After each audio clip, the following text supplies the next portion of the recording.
Hi, I'm Don the Pleb. Peter and I are going to be off for probably at this point just a few more days.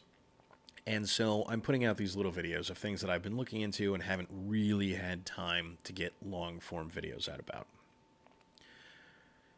I hope that you're enjoying them. If you are, please stick around and subscribe if you're new to the channel. But this is not the normal content that we put out. Normally, we are indeed talking about the news. With that said, let's just jump right into this. You can't win the culture war. You can't. You're not even fighting the same war. I know. But Don, we've been doing all these great things. Get woke, go broke is a thing. The left is being beaten back terribly. Donald Trump is slaughtering whatever socialist ideas there are. Well, if you watch the rest of the series, you know that that's not true. I'm sure the same could be said for Boris Johnson, but I'm not British. We are not fighting the culture war. We are fighting yesterday's battle in the culture war over and over and over again. And we're losing. If you are one of these people running around the internet talking about how we're going to win the culture war because we're going to stop transgender children from getting hormones, then you need to understand that that battle, even if you win, is going to be fought again tomorrow. And it's going to be fought amongst a group of people who grew up with very pro-transgenderism ideas in school, that there was absolutely nothing wrong with it, that it was just the bigots. And while that won't convince everyone, it will convince large swaths of them.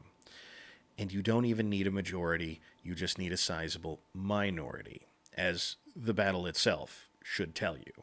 It is not even a very sizable minority of people promoting all of this trans nonsense, and yet it's in schools.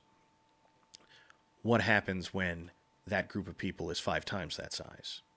Trans rights and all of the things that they should get will be common knowledge, every day said, everywhere, taught in schools for the next generation, of whom less parents will fight back.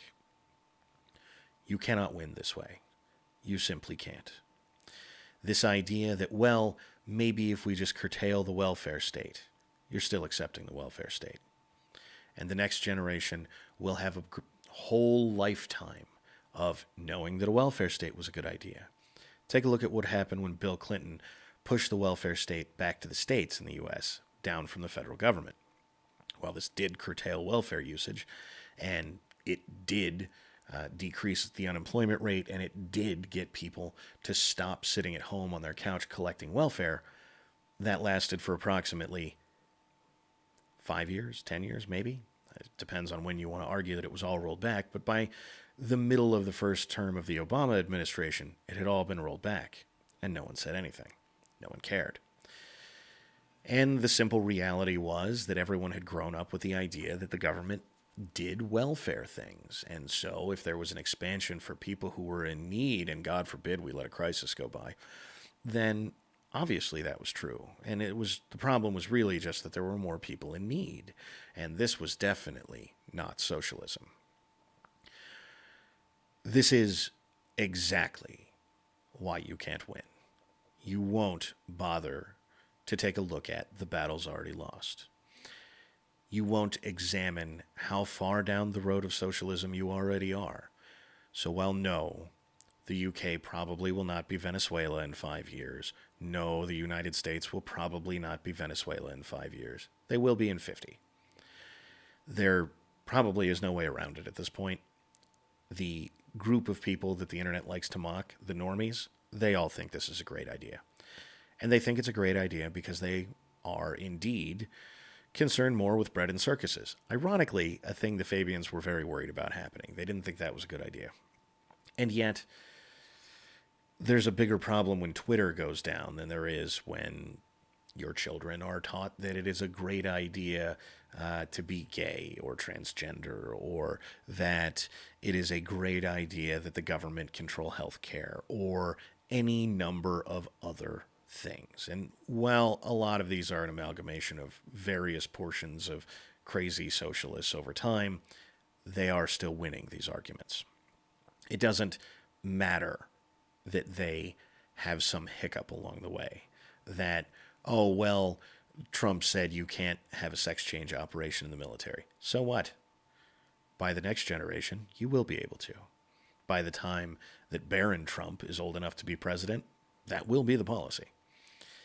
Now, I understand that somebody somewhere is going to say, but Don, what about solutions? Well, fine. Have solutions. By all means, go roll back universal suffrage. Because it's easy enough to convince people who don't care about whatever the problem you're talking about is that being kind to someone is good. And we live in a world where being kind to people means giving them something. Take a look at Donald Trump and giving money to historically black colleges and universities. Somehow or another, that's a great thing. Somehow or another, overly subsidizing a particular piece of education based solely on the race of the individuals who are most likely to attend it is good. And it is accepted as a moral good. In fact, he campaigns on it. Now, that is both identity politics and Fabian socialism wrapped into one, and no one calls him out on it. Nor do they call him out on the idea that people should be released from prison just because of historical racism, because when he did that, that was fine. This is a fight that is over because no one, as far as I can tell, is willing or interested in having it anymore. Well, we lost the Social Security idea, so let's protect it. People who buck this trend, Ron Paul, how'd that go? Hey, do we have a President Paul yet? And by the way, Rand is nowhere near as good on this subject as Ron was. But even he is too far out there and crazy. Because don't examine the ideas. Just deal with whether or not what you want, given your predisposition to Fabian socialism, because that's what you were taught in school, is a good idea. Don't bother to defend it. Just say that it's good. And until we get people who are willing to have that kind of fight and say, no, it's bad, and those people gain any sort of traction anywhere, and I do particularly mean in power, because again, the Fabians were right, this is over, and the only question is how long does it take us each to march to Venezuela? Thanks for watching. I hope you find that person. I truly do.